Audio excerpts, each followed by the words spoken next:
আসসালামু আলাইকুম। Hi guys, আশা করি সবাই সুস্থ আছেন এবং ভালো আছেন। আপনারা জানেন যে আমি অনলাইন কাজ করতেছি অনলাইন পেজে, যেটা অনলাইন মেলা বিডি নামে পরিচিতি।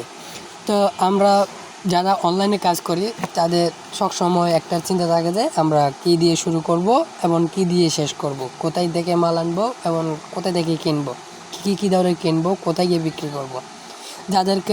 তাদের এই সমস্যা আছে তাদেরকে বলি যে আপনারা আগে শুরু করেন, তারপরে যে কোনো কিছু একটা দিয়ে শুরু করেন, যেটা ছোটো পণ্য হোক, যেমন ছোটো পাঙ্খা, টাইপ সি পাঙ্খা আছে বা প্লাস্টিক আছে, তা হেডফোন আছে যেগুলোর দাম অনেক কম, যেখানে মুড়ে মুড়ে বিক্রি করা যায়। তাদেরকে বলি আপনারা যারা ব্যবসা করতে চান, যারা অফলাইন হোক বা অনলাইন হোক, যারা ব্যবসা করতে চান তারা কিছু দিয়ে একটা শুরু করেন। আমি যখন প্রথম ব্যবসা করতে চাই তখন আমার ডেলিভারি ম্যান ছিল না, কিচ্ছু ছিল না। তখন আমার মাথায় আসে যে আমি অনলাইনে কীভাবে প্রোডাক্ট বিক্রি করব। তখন আমি একটা অ্যাপসের সাথে এবং গ্রুপের সাথে আমি কথা বলি। তাদের সাথে কথা বলে আমি প্রথমত 310 টাকা লস খাইছি। 310 টাকা লস খাওয়ার পরে আমার জিত হয়েছে যে আমি যেমনি হোক এই 310 টাকা আমি অনলাইনে যেহেতু খাওয়াইছি, আমি অনলাইন থেকে উঠামো ইনশাল্লাহ। আজকে আমার ইনকাম প্রতি মাসে 4-5 হাজার টাকা করে হয়, যেটা অনলাইন থেকেই আসে, অফলাইন থেকেই আসে, অনলাইন থেকেও আসে, দুইটা আলাদা করে আসে। আমি এখন অফলাইনের প্রোডাক্ট কিনতে আসছি দোকানের মধ্যে, বাজারে।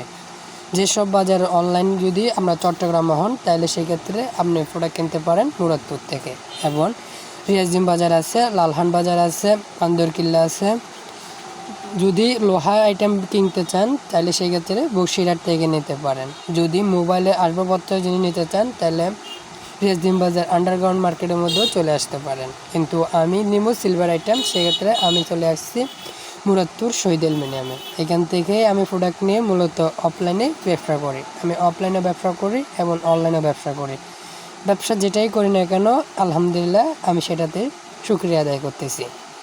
আমাদের প্রোডাক্টগুলো যারা নিয়ে, এবং অনেকজনেই দেখা যাচ্ছে যে যারা প্রোডাক্ট নেয় তারা কিছু প্রোডাক্ট অর্ডার করার সময় বলে যে ভাই আমরা প্রোডাক্ট নেব, কিন্তু প্রোডাক্ট হাতে যাওয়ার পর যখন ডেলিভারি দেবে তখন বোঝা যায় যে কে কীরকম।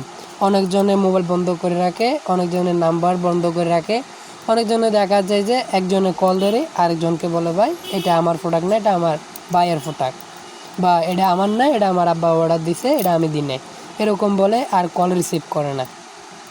তাদেরকে বলি ভাই তোরা যদি প্রোডাক্ট নাই নেস তাহলে আমাদের কাছে অর্ডার করে কেন আমাদের ডেলিভারি চার্জটা বাড়াই দেস। তোমরা যদি প্রোডাক্ট নাও তাহলে আমাদের অনেক টাকা লস হয়ে যায়, তোমরা না নিলে তোমাদের কোনো লস নাই, কিন্তু আমাদেরকে ডেলিভারি খরচ দিতে হয়, প্যাকেজিং খরচ দিতে হচ্ছে।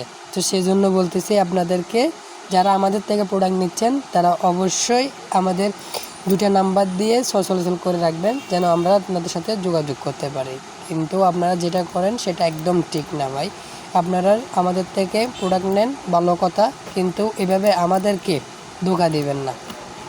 আর যারা অনলাইনে বা ব্যবসা করতে চান তারা আমাদের সাথে যোগাযোগ করতে পারেন। আমরা শুধুমাত্র কুকারিজ আইটেম বিক্রি করি এরকমও না, আমরা শুধুমাত্র সিলভার আইটেম বিক্রি করি এরকমও না। আমরা কাপড় চোপড় থেকে শুরু করে সব কিছু নিতে পারবেন আমাদের থেকে। যদি কেউ অনলাইন ব্যবসা করতে চান তাহলে সেক্ষেত্রে আমাদের সাথে যোগাযোগ করেন।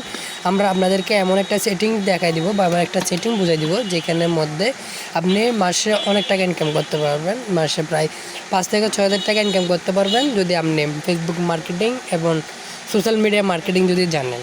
তো যদি নাও জানেন social media marketing, app setting এবং সব কিছু যদি কিছুই না জানেন তাও আমাদের সাথে যোগাযোগ করতে পারেন। আমরা আপনাদেরকে শেখাই দিব আসলে কিভাবে কাজ করতে হয়, কিভাবে সেটিং করতে হয়, সম্পূর্ণ আমরা শেখাই দিব।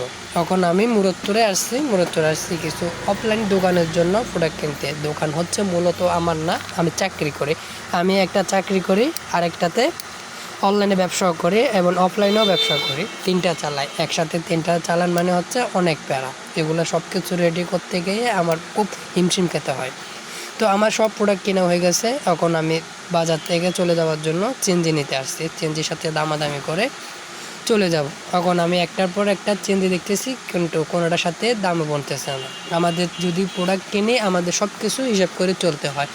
প্রোডাক্ট কেনা থেকে গাড়ি ভাড়া খরচ, এভরিথিং সব কিছু খরচই কিন্তু মিলিয়ে আমাদেরকে চলতে হয়, না হলে ব্যবসা করা অনেক কষ্ট হয়ে যায়। সব কিছু মিলাতে গেলে দেখা যাচ্ছে প্রোডাক্টের থেকে দাম বেশি হয়ে যায়, যেটা কাস্টমার কাছে বেচতে গেলে আমাদের অনেক টাকা লস খেতে হয়। সব কিছু ক্লিয়ার করার পর দামাদামি করার পর চেঞ্জ একটা নিয়ে নিলাম, নিয়ে আমি ভিতরে চলে আসলাম। আমার মাল হচ্ছে এগুলা। এই যে আল্লাহ হাফেজ, দেখা হবে অন্য একটা ভিডিওতে। ততক্ষণ সুস্থ থাকবেন, ভালো থাকবেন।